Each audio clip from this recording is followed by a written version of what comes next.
আজ কিন্তু আমার কাছে একটি ই রিক্সা এসছে, আর এই ই রিক্সাটার প্রবলেম হলো এটি কিন্তু আগে ভালো মাইলেজ দিত, এখন আর আগের মতো মাইলেজ দেয় না। তো এটাতে কি সমস্যা হয়েছে সেটা কিন্তু আমরা এই ভিডিওতে দেখে নেব। তো চলুন দেখে নিই। আর এটি দেখার জন্য আমাদেরকে প্রথমে ব্যাটারিটি চেক করে দেখতে হবে।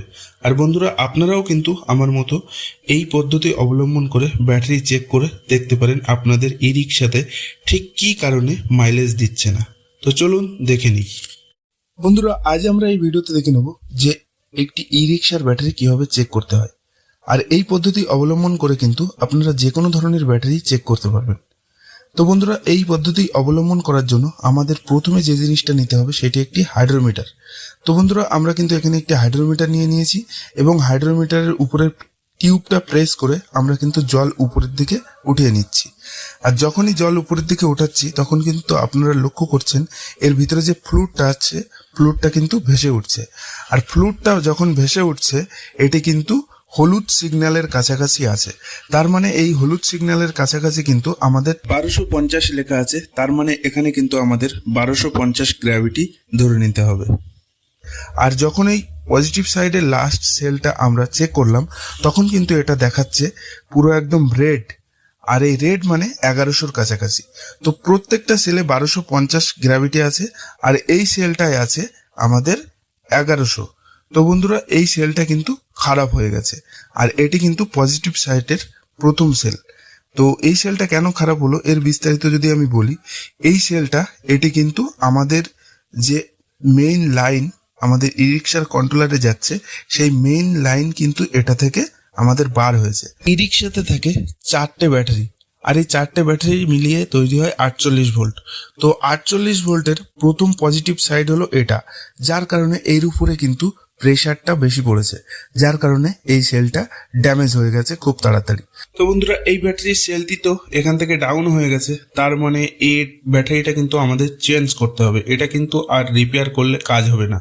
এটা যদি সোলার ব্যাটারি হতো তাহলে রিপেয়ার করে দিলে কাজ হয়ে যেত, এই সেলটা চেঞ্জ করে দিলে হয়ে যেত।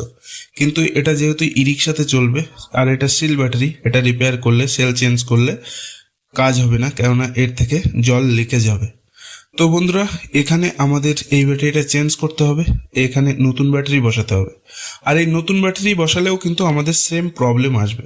তো এই যে প্রবলেমটা, এর সমস্যার সমাধান কি, এই প্রবলেমের সলভ আমরা কি করে করব। এবার আসি সমস্যার সমাধানে। তো বন্ধুরা, সমস্যা যখন আছে সমাধান তো তখন অবশ্যই আছে। তো এর জন্য আমাদের একমাত্র সমাধান হলো এই যে ব্যাটারিগুলো কিন্তু আমাদেরকে পাল্টি করে বসাতে হবে।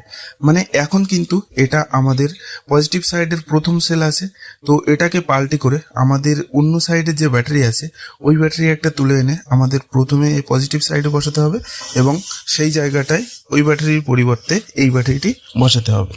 তো বন্ধুরা, এভাবে কিন্তু আপনারা আপনাদের ই রিক্সার ব্যাটারিগুলোকে খুব ভালোভাবে মেনটেনেন্স করতে পারবেন।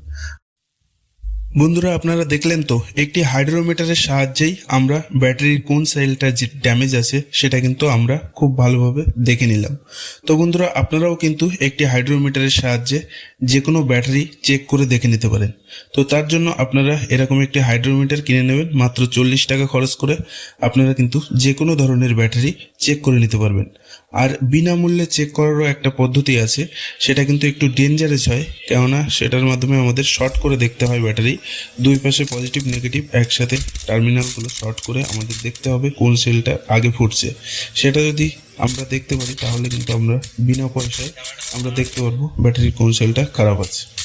বন্ধুরা, আশা করি আজকের এই ভিডিওটা আপনাদের অনেক উপকারে আসবে, আপনাদের অনেক সাহায্য করতে পেরেছি আজকের এই ভিডিওর মাধ্যমে। যদি ভিডিওটি আপনাদের ভালো লেগে থাকে তো অবশ্যই চ্যানেলটিকে সাবস্ক্রাইব করবেন এবং ইন্ডিয়ান টেকনিশিয়ানের পাশে থাকবেন।